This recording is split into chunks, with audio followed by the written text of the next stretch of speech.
Welcome back to Citizen Extra. We are well into the second hour. Many thanks indeed for staying with us. Let's now get straight into our next topic, which is the high cost of living. And to introduce that, let's talk about the cost of a meal of ugali, which once again has gone up, with the price of a kilogram pack of unga now retailing at least 115 shillings. Most traders have hiked prices for the staple food, claiming to have exhausted government-subsidized maize stocks. Now, our reporter Dennis Otieno conducted a spot check within the city, and he files the following report. At most retail stores in Nairobi, there is plenty of unga. Unga everywhere. But from today onwards, you will no longer buy this commodity at the usual price. This follows the expiry of a government subsidy on maize that lasted until the end of last year. A spot check by Citizen TV found that most stores had increased the price of this basic commodity by between 10 to 15 shillings.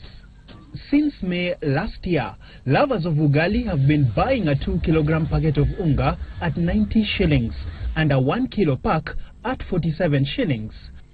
Not anymore. Speaking to Citizen TV on phone last week, Agriculture Cabinet Secretary Willie Bett confirmed the end of the subsidy program, while indicating that production had improved. The local crop is now available, and it is being supplied to National Cereals and Produce Board.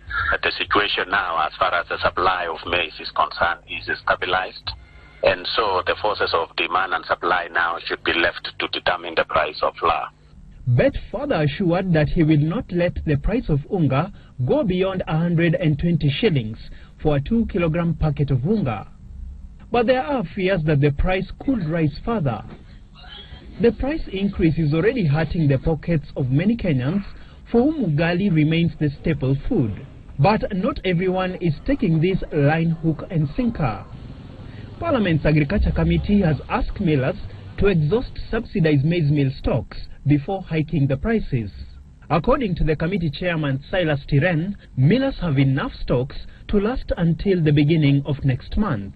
The government says it has used 9 billion shillings to sustain the maize subsidy program since May last year.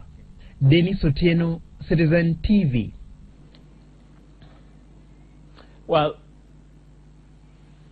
those are live images from our studio, and that report brings us to our discussion, the high cost of living. And we have a bit of a stage here today where we'll display what we are talking about. But let me introduce my guest in studio right now. Let me start from the far right, Harun Wachira, MD, Akili Group, and a social entrepreneur. Welcome to the program. And right next to him is Anzet Sewere, a development economist. Welcome to the program as well. We'll talk a bit about this later. Let me begin with Ipsos poll, the first one they released 2018, I think 2 days ago or so. They spoke about the high cost of living is top on the list of worries that Kenyans have at 29% who are grappling with that. Hunger came second at 25%, followed by lack of jobs at 18%. Can we then say in a nutshell that Kenyans are mainly worried about the economy in 2018? And Harun, I could start with you. Yeah. If you can just pick on that data and your own research. I think I can agree that Kenyans, the majority of Kenyans are living at the bottom portion of the the economic pyramid, and that's a worry. It means that people are constantly worrying about what they will eat and how they will live, whether they will have a job and whether they will not have a job. I think that's correct. Okay. Yes. And for you, Anzeta? I think it's accurate. I think if you look at sort of the economic pressures that are pressing on a lot of people, we're seeing sort of the trends that we saw in 2017 begin to come into 2018. So when you look at things like the high cost of living, we are still seeing, if you look at inflation figures, we've been well above the government ceiling of 7.5% since sort of late last year, and we don't see that easing anytime forward. And really what inflation does, it means your money doesn't go as far as it used to, so you end up spending more and more of your money on the basics, such as food and shelter, and education and health. So and unless we see a shift in that, which I don't think is going to come for the first quarter of the year, I think Kenyans will feel that pinch going forward. Okay.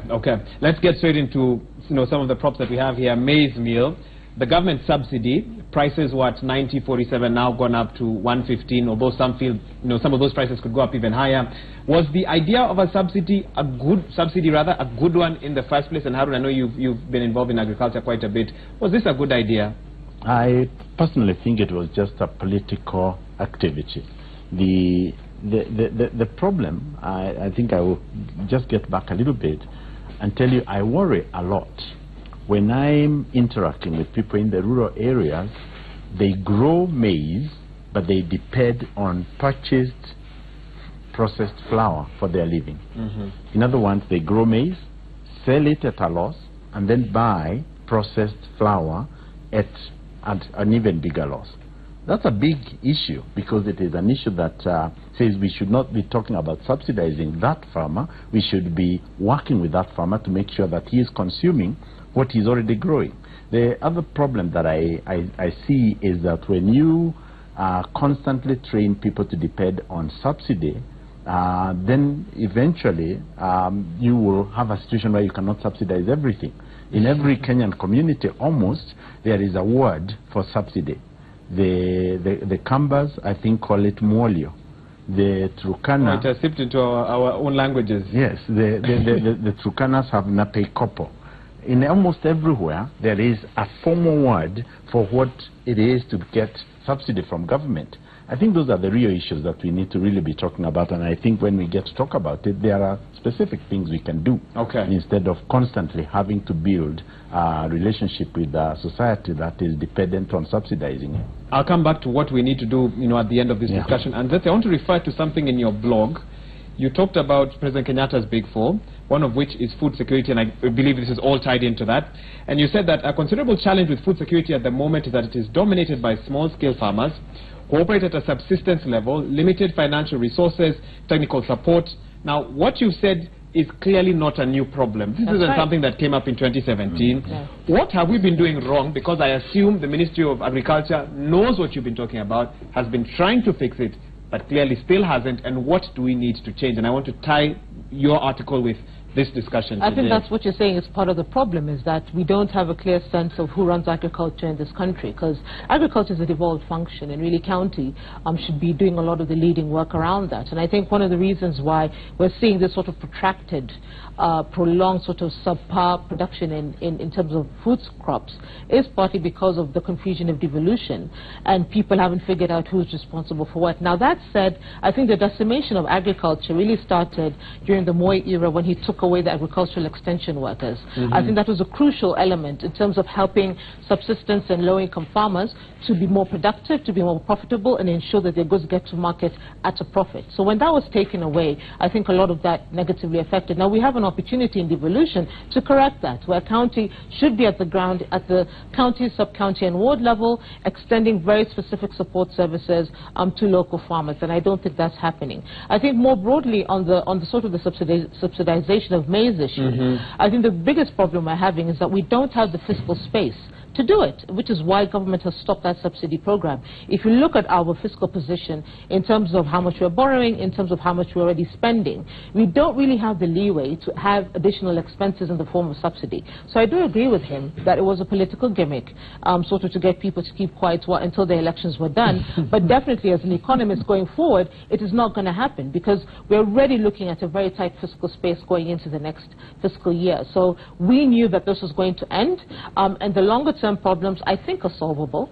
I think if you look at extension workers, if you help, sort of what he's saying, one of the reasons why farmers sell their produce at a loss is because the storage capacity is very limited in this country. And one of the things that I think people like the International Finance Corporation and the World Bank are doing is trying to beef up those storage programs, not only so that farmers don't lose that produce, but also that they can use that produce for collateral, to get credit, to then can improve the inputs into their farm. So there are things that I think we know what to do, and I think the coordination between national and county government should be a priority going forward. If security, food security is one of the big four. Okay. Do you want to respond to? Go ahead. I would like to just add to it. If you look at almost every grain that we grow in Kenya, the price, even at the small scale level, so I'm talking about short term, long term, we need other methods of producing in large scale, but even in the short term, every grain, whether you're talking about dengu, whether you're talking about maize, whether you're talking about rice, whether you're talking about beans, the price crashes during the harvest, and it crashes for just 2 weeks. Then all the farmers sell everything because they are afraid of losing their crop, and then they buy again at just this last year in November. I was working with a group of farmers that many of them had sold their produce at 30 shillings per kilogram of maize. 1 month later, they all bought at 50 shillings per kilogram. Now, storage organization, even at the local level, whether done privately or done by government, can become the single biggest intervention. Now, what do farmers sell for? They are afraid that they will lose their crop. But in addition, Wahiga, they are also in need of immediate financial services. That's right. So if you combine storage facilitation with the ability to loan against your stored grain, so you store your 10 bags of maize, but you can borrow from the cooperative at 12%. 1 month later, you can pay off that entire loan and still be left with your grain, most of your grain. So the interventions that are needed are not complex. But when you look at the activities of the so-called NGOs and other players of the sector, they will be focusing mostly on what they call capacity building. That means, I don't know what it means, attend a seminar or something like that. Those who succeed in actually supporting production end up in overproducing, and then you go to the market and you find there is an oversupply and a lot of wastage that happens. So dealing with storage, addressing wastage, you know, for vegetables, for example, you can just dry the vegetables and keep them. Okay. If you dry you've raised something interesting. You say that the farmer has an immediate financial need. Yes.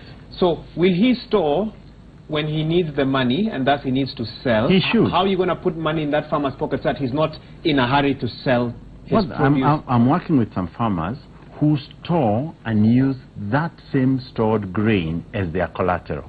Because the grain will gain in value.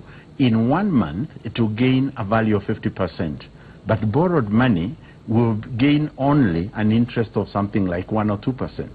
So you should actually store, use it for security. Then when the price shoots up by 50%, sell a little bit of what you need to be able to pay off your loan and be left with a lot more surplus. Interesting thoughts. I hope whoever is in, will take over or whatever will happen at the Ministry of Agriculture, governors, CECs, agriculture are watching this discussion because some interesting points are coming out here. Let's try and make the discussion bigger than farming, of course, but that's a major part of our economy. Yeah.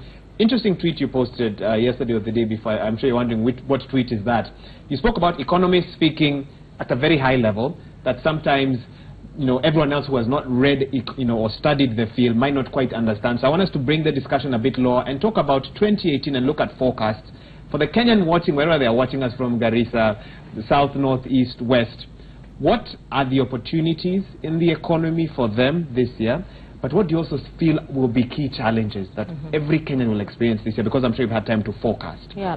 I think there are really two ways our economy can go this year. I think either we'll continue with what we saw in 2017, where there's a lot of political uncertainty, where investors continue to hold off on investment decisions, and where nobody's going to make a move until things really calm down. Or we'll see a different situation where people feel there's enough stability in the country to go ahead and make investment decisions, because a lot of suspended investment decisions in 2017, a lot of them want to make them in 2018. But I think the socio-political context in which that will be happening will be very important. I think going forward, there's a lot of opportunity, particularly in the micro, small, and medium enterprise space. I think that is a grossly underdeveloped sector in our country. I think it could be a huge employment generator. It could be a huge space for increasing income, and it could be a real space for getting Kenyans to have a more stable and sustainable source of income, given that most Kenyans earn their living in that space. So I think if we see, particularly through the food security work and the focus on manufacturing and industry, if we see a lot of that being targeted towards micro, small, and medium enterprises and really building their ability to be profitable, I think that would be important. I think one of the factors, though, is the cost of living question, which is what we're talking about today. And I think inflation is still going to be aggressive. If you look at the ongoing inflation in prices of maize, part of it is because we didn't get the rains that we expected last year. And so in terms of the short rains, they weren't as robust as we had hoped. So we're going to see sort of that lagging effect of drought and subpar food production sort of lingering into early 2018, which will place upward pressure on food prices in general. So I think that's something that Kenyans need to look out for. I think something else that we need to look out for is sort of the financial sector and the way it's been hit by the interest rate cap. But I think it's going to be even harder for Kenyans this year because of the international finance reporting structures that are being implemented in that sector, where Kenyans will find it even more difficult and still very difficult to get access to credit because of the cap and the new regulations that are coming in. So there are certain things that are going on that will constrain our ability to be economically productive. Including debt repayment? I mean, fiscal policy is a real bone of contention in terms of our policy space right now.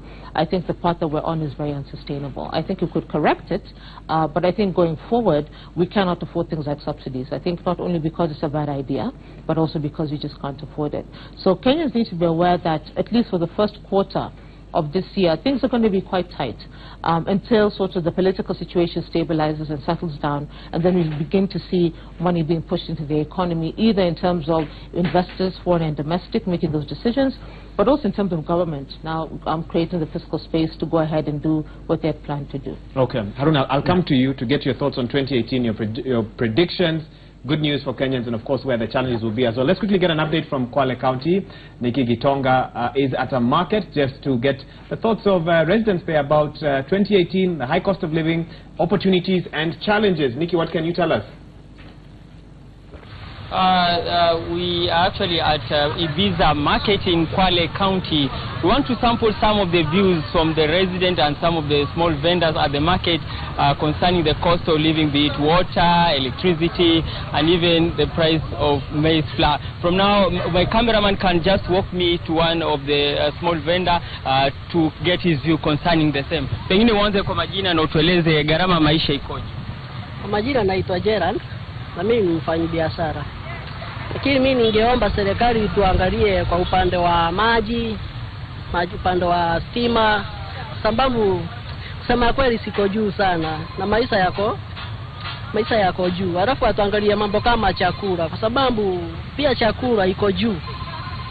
Vitu kama vitunguu, ngunia vitunguu tulikuwa tunanunua kitu kama 4,000, sasa ni 10,000. Tomato kireti tulikuwa tunanunua 2,000, sasa ni 6,000. Tuomba tu serikali tuangalilie, sababu maisha magumu. Pengine gharama ya tuseme stima hapa katika eneo hili la Ibiza iko vipi? Gharama ya stima siwezi elezea sana, lakini kulingana na maoni yangu watu wengi wanalalamika.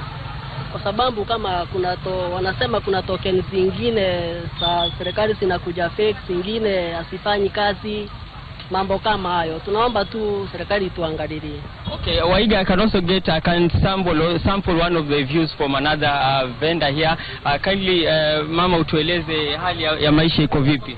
Kwa majina naitwa Beatrice, mimi ni mkazi wa hapa Ibiza, mimi ni mwanabiashara.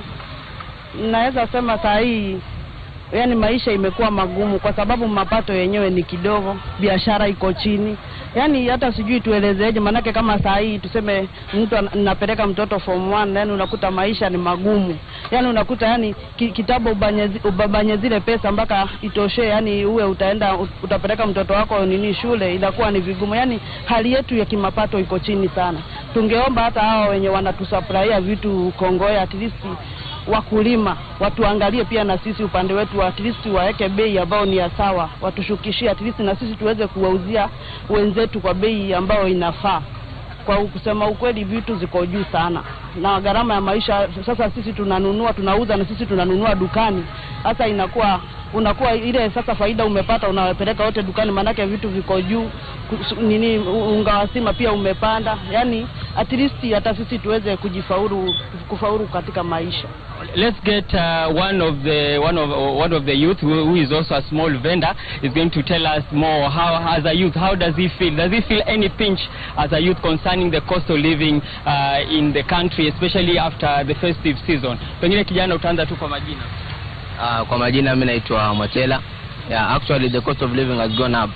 We are expecting that maybe after 2017 things will go down, but by the look of things, as if things are rising and we are not seeing any expectations and na uchumi unakuwa chini. Na kulingana na hivyo ni kwamba sisi tumemaliza college na sasa hatuoni makazi, kwa hivyo tunaomba pia serikali tuchekie. Asante. Okay, those are some of the views from the Kwale residents. Waiga will keep you updated concerning on the cost of living. It's something that residents say they really feel a pinch, especially when it comes to water, electricity, and even the price of maize flour. Back to you, Waiga. Thank you, Nikki Gitonga, for that update, getting views of some of the people who have stores there at the Ibiza market. Very interesting thoughts that you brought up, and I'll give Harun Wachira a chance to respond. You can respond to what they've said, even as you give us your predictions for 2018. Yeah, actually, Wahiga, I think the average person in the market and in the trade seems to be very clear about their challenges. And I think I can't say it better than they are already stating it. And my comment would be, again, not on the immediate and short term for 2018 only, because that's part of the problem that we have. We are too often preoccupied with dealing with the short term. Almost every problem that we are dealing with is as a result of years of challenges that need to be addressed. And I start there by just saying that I think, that I hope, that whoever said that President Uhuru Kenyatta's last term is going to be characterized by legacy making, I really hope that that is going to be the case. We are buying many things at very, very high prices because of corruption at every level you can think about. And if the president focused his club on dealing with corruption, whether it's at the police level or in government procurement or at those other places, we're going to have more money to work with. So corruption is one big issue that I think should be addressed. I have 4 points very quickly. Okay. The other one... Briefly, because we need to get something from Parliament. Go ahead. And we have a preoccupation with doing unstructured business, what we call small businesses. And I think a major focus should be just working with helping those institutions to become formalized. I'll have to interrupt you because I have to pick something in Parliament, which I'll come and get your reaction to. NASA members of Parliament are addressing the nation on Kenya Power high billing system, 88 billion shilling recovery plan, and of course inefficiencies in the energy sector. Let's briefly listen in. The low consumers the same rate as you're charging the high consumers of power. So I want to request the MD for Kenya Power, he should come clean and explain to Kenyans where the charge is coming from, or whether he has joined the local and foreign extortion rings that over the years have ensured that the ordinary Kenyan is suffering for provision of electricity, which is a basic need and a basic right for Kenyans. As I mentioned before, the week of 15th February, when we get back, we'll be summoning the MD for Kenya Power, Ken Ferus, so that we launch an investigation and find out the irregularities that all of us expect is happening in Kenya Power, and the random pricing of power by crooks, so that Kenyans can get the value of their money, so that when you're paying, you pay for what you should pay for. Because currently they're charging 4 shillings and 35 cents per kilowatt hour instead of the normal charge, which is 2 shillings 35 cents per kilowatt hour. I think with those few remarks, I'll ask my brother. Thank you very much. Well, clearly there is a problem on this matter, because the KPLC clearly told Kenyans that the bills are higher because there is a 10.1 billion shillings arising from fuel cost adjustment. Now the minister comes and talks about billing fluctuations. There is a problem, and we are saying that there are serious inherent problems in the energy sector. The reports we are getting indicates that we have very serious inherent problems in the energy sector, which must be addressed. And for that matter, I think it's right for us as NASA to demand that all cabinet secretaries who have recently been appointed by Uhuru must be subjected to vetting, especially the CS for Energy and Petroleum, because we have serious concerns about what is happening in the energy sector.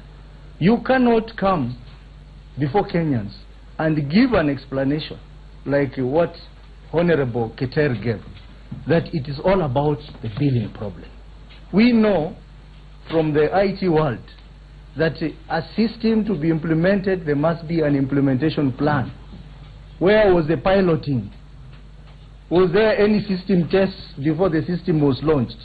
These are important questions that Keter must answer.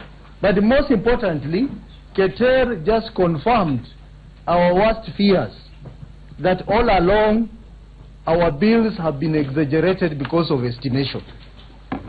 That estimations have been higher than the actuals.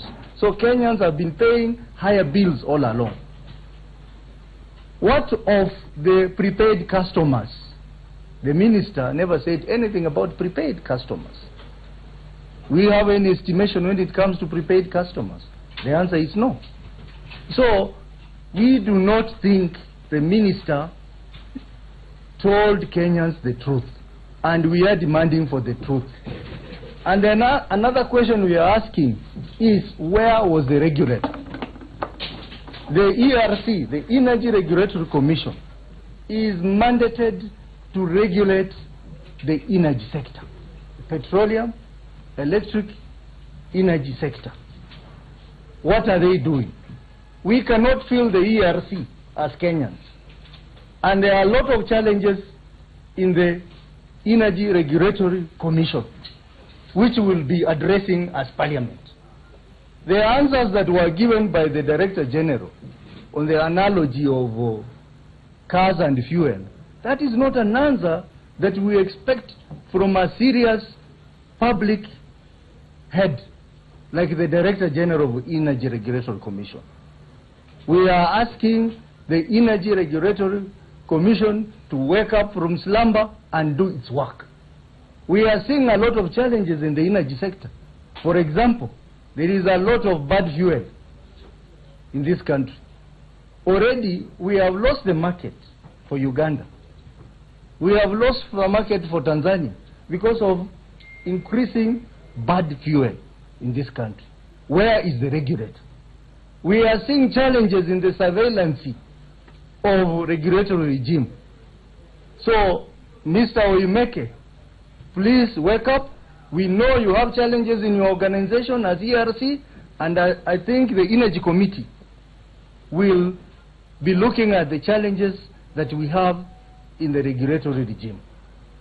So the answers that were given by both the Minister and the Director General are not sufficient answers, and as members of Parliament, we are demanding for the truth. Kenyans should be told what happened to their bills, and we expect an answer that will satisfy the millions of Kenyans who now depend on Kenya Power to provide electricity. Thank you. I think as we conclude, we must reinstate that the response by Oimeke was simplistic. Simplistic in the sense that you cannot be talking about fundamentally stripping the poor Kenyans of subsidy, at the same time compare poor Kenyans and rich Kenyans as people driving small and big cars. It's very simplistic. Kenyans are going through a difficult time in their lives, and we will not agree that the price and the cost of electricity goes high. Somebody will therefore be tasked to explain, and Kenya Power will be a subject of investigation when we resume. Thank you. Thank you.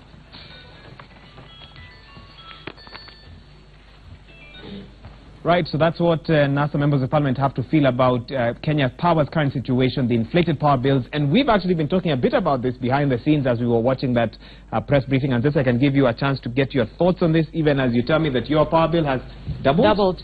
It's doubled. I think there are a couple of things going on here. I think part of the inflation in prices has to do with the fact that we had a drought and we started cutting down our hydropower energy and started going into diesel and thermal, which is very expensive, and so we saw that knock-on effect.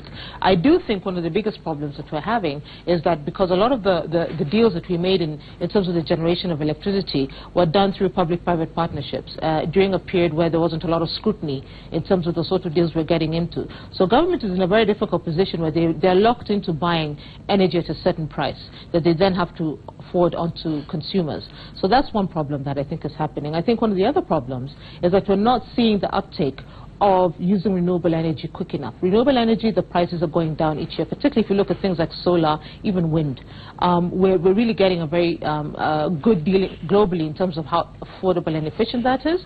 I don't think we're seeing enough government uptake in that. If you look at the solar space right now in our energy structure, that can really only be an off-grid solution. We still don't have provisions for solar providers to sell to the grid. Some of these things are being solved, but until we get a situation where the predominant amount of energy is coming from affordable renewable energy, such as geothermal, which we have massive capacity to produce, which is underexploited and is more affordable. So I think until those issues are resolved in the long term... When do you think that could be? How quickly do you think hopefully we can this term. We need to get that done in this term. If we're looking at the aggressive targets government has for rural electrification and building our energy grid capacity, we need to see that in the next 5 years. But I think one of the biggest concerns that I'm having is the cost of electricity, not only for the average Kenyan, which will mean we'll have less money to meet our other bills, but for industry as well. Now, industry consumes a lot of energy, and the president indicated late last year that he's going to cut the cost of electricity for industry by 50%. Now, that, as an economist, I'm just trying to figure out who's going to pay for that. Who's going to pay for what is, in effect, a 50% subsidy of cost for electricity for industry? I'm wondering if you have the answer. We will. The only problem is that we don't have the fiscal space to do it. If you look at the sort of debt we're getting into already, if you look at our expenditure in terms of what we're using for recurrent expenditure versus what we're using for development expenditure, we're already paying way too much for recurrent, and a subsidy will go into recurrent, okay? So I'm really trying to figure out how government is going to subsidize industrial use of electricity, which is crucial. Because if you get down the cost of electricity, which is why we get so heated about this, is that our goods are cheaper to buy, either in the region or internationally. You make more profits, and then government gets taxes from you in the end. So there is a bit of a conundrum going on in the electricity situation, where government on one hand is saying, oh, we're going to cut down, what you're going to pay, but on the other hand, we have government saying, oh, we're going to, you're going to be paying a lot more. So we need to find a resolution to those differing I bet Kenyans are stuck in the middle of that conundrum, because they're going to be the ones to answer that question. Harun, I can give you a chance to give your predictions for 2018, even as we wind up this discussion. Yes, and as I think as I do that, let me just start right there. If electricity does not come down, it means that the value-adding opportunities that we can use for food storage, for example, in drying things or in storage, will become unsustainable. And I think the only thing I can add on electricity is this, that we have not quite popularized the information, and I think here you can help out, that the current legal structure that we have in Kenya for power generation, distribution, and transmission, there are 3 different entities. Each one of them. Kenya Power is only one distributor. There could be others. There is a company that is supposed to take your power. You can generate your power at your village, whether with solar or with whatever it is, and you can push it into the grid through the mechanisms that have been provided.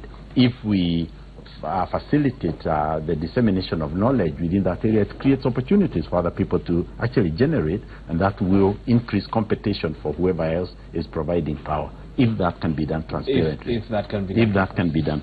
Now, in terms of, I left off when I was talking about unstructured business. I think there is a major opportunity for helping SMEs to become standardized in terms of the way they work. And we don't have the time to talk about it here, but it is a big, big area that NGOs or other capacity building organizations can play in.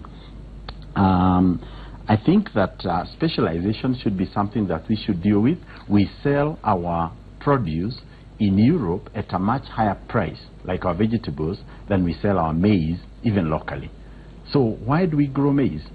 The total income that a farmer can get from an acre of maize is maximum about 25,000 shillings and an expense of about half that amount of money. But that same plot of land can produce vegetables that can be sold for triple that amount.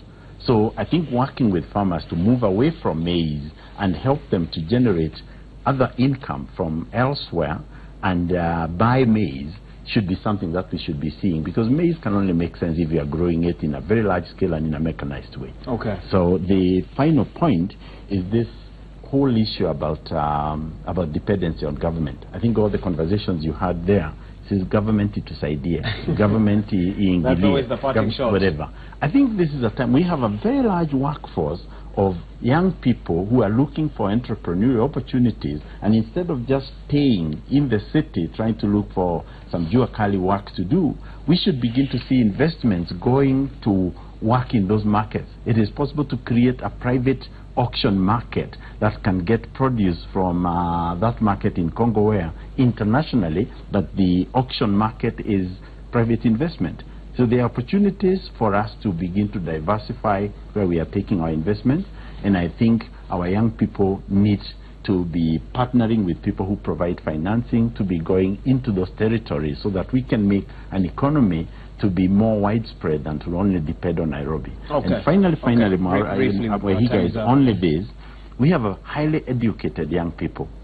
I advertised one time for a position that we needed for people to just take data in one constituency, and we got more than 150 graduates who responded saying that they were available, they were in the local community, and they were not employed. Yes, they don't have now jobs. That labor is exploitable for the international market, whether it is in programming or in joining online effective telecommuting work. Okay. And we have not facilitated, and I think our counties should be actively facilitating their young people to work internationally. Thank you so much. Aaron Wachira, MD, Akili Group, of course, a social entrepreneur, and Zetsewere development economist. Thank you for finding time to be here with us to talk about the high cost of living.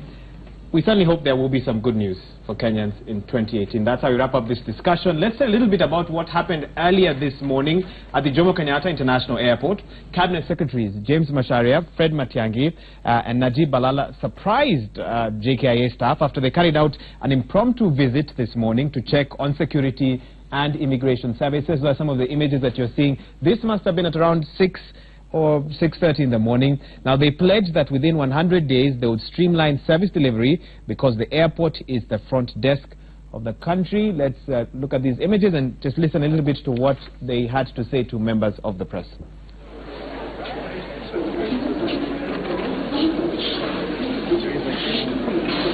Please wait.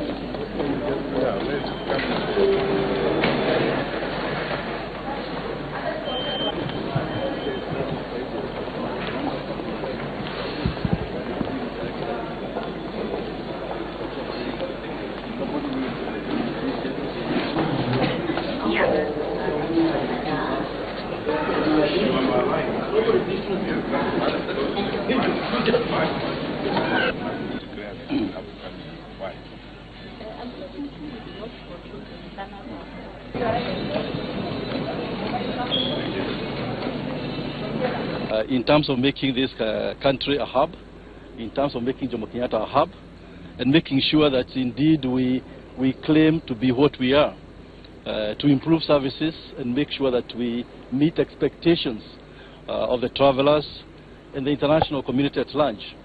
You are aware recently we got granted direct flight to the US, and so we must live up to that expectation. But historically there have been gaps here, and we came as a multi-sector team to see how we can improve that. There are many agencies operating from this Jomo Kenyatta Airport, and so we would like to make sure that they all work together. We want to make sure that there is order. There is order, and this place is secure. Our focus is ensuring on the security of the country by ensuring that there's security in this place, and we manage the security of this place in such a manner as to continue to enjoy the respect and attract the business that we must attract to this place. I'm very impressed by what I have seen this morning. Our security sector colleagues who are working here, the police and the Kenya Airports Authority and what they have done. But there is room for improvement. We are going to ensure that we improve that. And I dare say that now is the time to take the tough decisions that we must take to ensure absolute order in this place. And you will see the changes we are going to introduce here in the manner in which the security and the services in this place are handled. Jomo Kenyatta Airport is the first point of entry into the country. It portrays the image of the destination, both in terms of investment and in terms of the holiday makers. So this is critical to be transformed. We are here, within 100 days, we must disrupt what was not working and improve what is working and make it even better. Because this is fundamental strategic institution that must work for the country. We also are very sensitive. We have public servants here who are doing their duty in a good way, but they are not trained in customer relations or customer care. We have now appointed Utalii College. Every public servant who works here in the next 100 days must be trained and have certified examination on customer care so that we know what we are doing to our clients.